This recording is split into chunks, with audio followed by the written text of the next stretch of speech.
מרגיש שהמדינה הולכת ליפול? אין מדינה! אין ממשלה!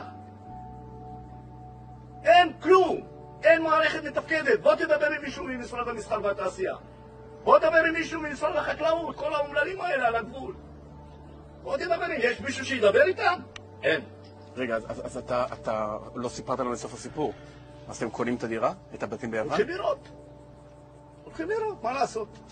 תעודת ביטוח ליום סגריר. אני מדוכא. ואני אגיד לך משהו, בן, אני לוקח כדור ציפרמיל, כל בוקר. כן.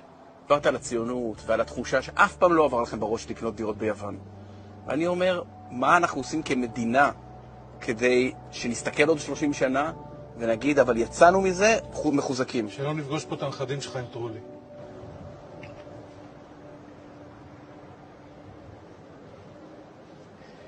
זה חלום. מה שאתה אומר זה חלום. והלוואי בו יתגדל.